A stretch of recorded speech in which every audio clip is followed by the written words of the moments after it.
The Haunting of Chloe Cherry, a Haunted Library production. Natalie Cherry was always a loving mother to our daughter Chloe, who is 5. She always gave the utmost care and protection to our only kid. But Natalie was not always a stable individual. She had been institutionalized a number of times throughout her 32 years. However, before her death, she had gotten a better grasp on her mental health and was doing fine, as she had been diagnosed with a personality disorder earlier on in her teens. Natalie was my wife of 8 years before she died in an automobile accident 6 months ago. Her car veered off the road one night in the steep hills that led to our house high in the mountains of Bella Vista, Arkansas.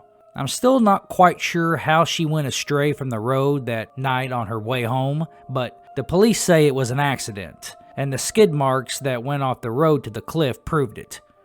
There wasn't any ice on the road, no snow, and it was not raining. A deer could have possibly crossed her path, causing her to make a crucial mistake when driving by swerving, this taking the car down the cliff. The cliff isn't a drop-off, it's just steep. Her car flipped a few times before slamming into a big tree about 50 feet down. She wasn't wearing her seatbelt, and she was ejected before the car had hit the tree. This was what had ultimately ended her life. I've had to deal with this loss of my wife since. There wasn't much I wouldn't do for her. Before she took my name in marriage, she was Natalie Justice, a sweet, shy woman in her early 20s who I'd met through some friends. Our marriage was near perfect, and we are blessed to have had the most amazing daughter together, Chloe. Chloe and I have been in counseling since Natalie's untimely death, and even 6 months later, I am nowhere close to being over her. But that's not my biggest problem. No, my heartache and my missing her isn't even close to being my main concern right now. Because my deceased wife has been haunting our daughter since her death. It first started a few nights after Natalie had died. I would hear noises in the house that I'd never heard before. Dishes and pots in the kitchen would rattle throughout the day and night. Toilets would flush on their own. Lamps would turn off and on. At first, I thought it was just her letting Chloe and me know that she was still around. I've never believed in ghosts until here lately. But her presence and these quiet noises quickly escalated into more frightening, darker events. In the last few days, and mostly at nights, I believe that Natalie is trying to kill me, so she can have our daughter to herself in the afterlife, and honestly, I'm scared to death. I don't know if she blames us for her death or what, but she hasn't come back as a friendly ghost at all. I sleep with my door locked, I always have. I've had my doorknob twisted. I've heard knocking on my door. I know it isn't Chloe doing this. She never strays from her room at night. When I go to open the door, there isn't anybody there. Just an empty, dark hallway. It's hard enough sleeping in the same bed we shared together, or living in the same house with all the memories. This haunting or harassing has made it all so much worse. I know that sounds unbelievable that my wife's spirit, or at this point, what I believe to be her demonic presence, is trying to axe me so she can have this house back. But all these events that have transpired point to nothing less. I've spoke to Chloe about moving soon because we don't want to live our lives in the presence of Natalie. Not like this. We just want peace and proper closure, and this hasn't been closure. Last night while I slept, a tapping woke me at my bedroom window. When I opened my eyes, the gentle knocking stopped. Since I don't sleep with a fan on or music playing, I was able to hear the sound enough to be slightly jarred out of sleep. It was very faint, but I'm a light sleeper, so I was startled as I lay there in the darkness of my room. I waited for the knock again, beginning to think that I had dreamt it. I had been having some wicked nightmares lately. But after only a few minutes, the knock came again, and as soon as I'd heard it, my heart rate had elevated. It had been a frightening moment. My blinds were pulled, and my curtain was closed in the only window I had in my room. I got up thinking there might be a prowler outside the house, but then it quickly dawned on me that a prowler probably wouldn't knock. Shirtless and in a pair of sweats, I pulled the curtain back and lifted a few blinds. I'm not sure what I was expecting to see, considering my backyard was pitch black. So I went for my dresser and grabbed my cell phone. I walked back over to the window, punched in the password to my phone, and turned on its flashlights. I raised the phone up to the window and parted the blinds with my fingers, taking a look outside.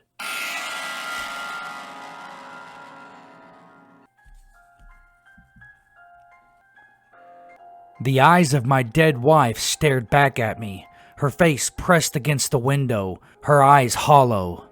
Those eyes were on me, and they followed my movement as I jumped back from the window, my heart thumping. Shit, I had whispered. I was terribly shaken.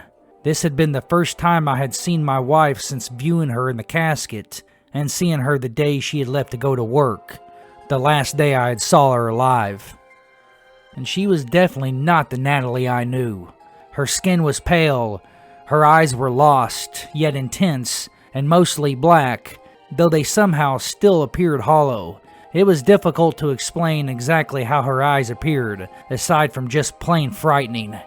I kept the cell phone light on as I quickly went for Chloe's room. The days leading up to this unsettling sighting at the window, Natalie had been harassing Chloe non-stop. Though we couldn't prove it, I believed my daughter when she told me her mom had been appearing in her room and disappearing just as quickly. Chloe would be playing on the bed with her dolls, only to look up and see the silhouette of her mom at the window, grinning at her with a haunting smile.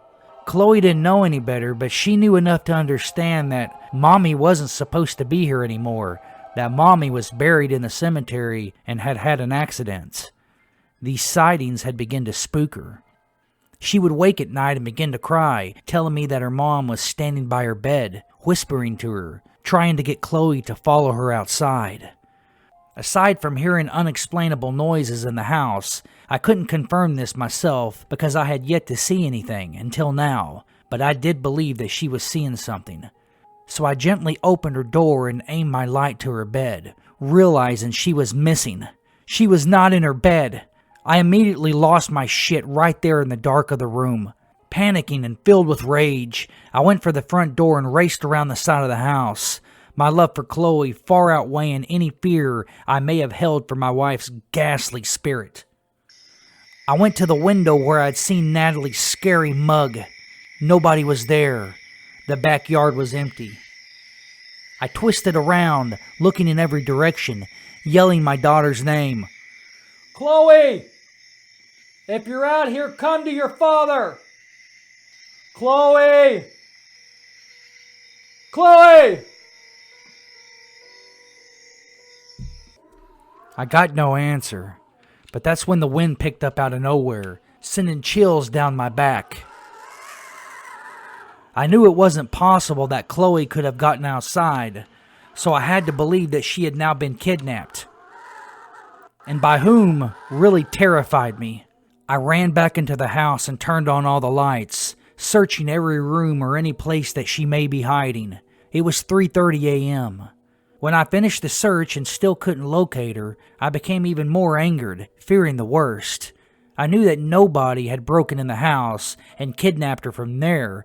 There was no evidence of a break-in. I knew Natalie had stolen my daughter from me, and I needed to find her ASAP.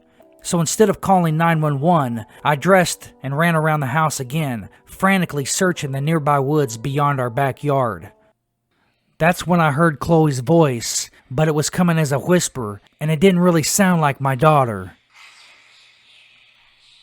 It sent chills through me.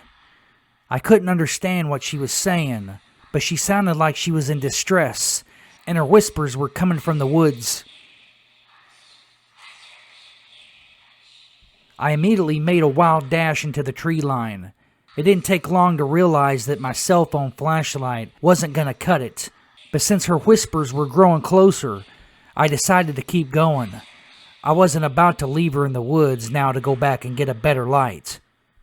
Branches whipped against my skin, cutting my face and arms as I frantically and blindly stumbled around, hysterically calling for my daughter. But now the more I ran around, the more her whispers grew faint and distant. It was like I was losing her. My light only illuminated a foot in front of me. Out of breath, I decided to stop after about a half a mile in. I wasn't exactly in shape to be sprinting, but my adrenaline kept me going. I was completely gassed at this point, though. I rested against a tree, my gasping breaths like warm puffs of uncertainty. Then I began to feel that there was a feeling that somebody or something was near me. I know it sounds cliche, but I felt like I was being watched, and you never can truly grasp that feeling until it actually happens and you can prove that it happens. That's when I heard the footsteps in the dried fall leaves. Adrenaline and fear shot through me at once. Ghosts didn't crunch leaves, but an abductor would. I pushed off the tree and turned, my hand out, holding my phone with a tight, shaky grip. The light of my phone revealed the shadow of Chloe. I knew it was her because the silhouette was exactly her size. I ran to her as my light lit up her body. She threw her arms around me and started to cry. She was trembling from the chill of the night. Instead of asking her how she got way out here, I just picked her up and began my way back to the house. There was time for questions later, but as I began my trek back, I could hear footsteps behind me, or more like rustling of leaves being swished around. I turned to take a peek, but I didn't stop moving forward. I could make out the shape of my deceased wife trailing me, her arms stretching out as if to grab for Chloe. I stopped to face her. Chloe continued to cry, scared to death. She hugged me tight, digging her nails into my shoulder. "Leave us alone," I demanded to the dark figure that was now about 5 feet in front of me. With my phone in my pocket, I couldn't make out her face, just the shape of her body that was hovering above the ground. Her feet had been dragging the leaves, causing the leaves to rustle. As unbelievable as it was, she seemed to be a solid figure, which was floating instead of walking. As a full-grown man, I had never been more scared than right there in those trees, in that blackness, facing the rogue spirit of my dead wife. I felt vulnerable, as if she could take away my daughter and I couldn't do anything about it. For I was human, and she obviously had an edge. Despite this, I didn't let the spirit know I was scared shitless. I kept my voice firm. "It isn't our fault you died." That's when all hell broke loose. Chloe was crying hysterically now, squeezing me as tight as she could. I began to hear voices in the woods, whispering voices. They echoed all around me, some even sounding like children. I decided to make a run for it right there. I'm not gonna lie, I was scared and very disturbed. I took off, running blindly through the dense trees, hoping that I wouldn't trip. I could hear this monster of a spirit behind me, taunting me as it drew closer. She was gonna catch me, suck the life out of me, and take Chloe to some strange place never to be seen again. My mind raced as I ran for my life and my daughter's life. But to my relief, I finally made it to the tree line that led to my backyard. I put Chloe down, opening up the back door as I pushed her inside. "Go on, get in there. Don't come back outside. Go to your room. Go on." I turned to face the woods again. The spirit had stopped just before coming out into the yard. The sun was beginning to come up now, and I could barely make out her face and body, and verify that she was definitely hovering above the ground. Her arms were still outstretched, her face a sign of hate and pain. "Go on!" I demanded angrily, fear leaving me, anger replacing it. "It's hard enough to deal with this shit without you here, without raising our daughter. I don't blame you for it, just know that it's hard on us too. I'm doing all I can. I don't know what the fuck happened to you, okay, but this isn't you. This isn't the loving mom or wife I know. You're gonna have to kill me to take her." At this admission, I saw the figure of my deceased wife float back into the trees forever. She didn't turn. She simply floated backwards, her body passing through the trees as if she were hollow. I watched in complete and utter disbelief as her eyes disappeared into the fading darkness. It's been 3 months since that morning. We are still doing our best to move on. There has been no sign of my wife's evil spirit in the house, but every time I hear a noise that's unexplained, I can't help but to get chills. I sometimes sit out on the back porch, relaxing, watching and waiting to see if she will reappear from the dark patch of woods, to see if I may one day see her looking in the windows, perhaps to catch her before she can, to protect my daughter at all costs. I have many reasons for hoping that she'll resurface, and I know that some of them are not healthy. I have decided to move to another town. We'll be out of the house in 2 weeks. I've stayed in this house longer than I should have. I sit here in this creaking rocking chair on my small paved back porch, staring into the woods at all hours of the night and morning, fully expecting to see the vengeful spirits appear suddenly and make a wild dash at me, scaring me to death, stealing the last breath from my lungs. I hope that one day, if not already, her soul has found peace.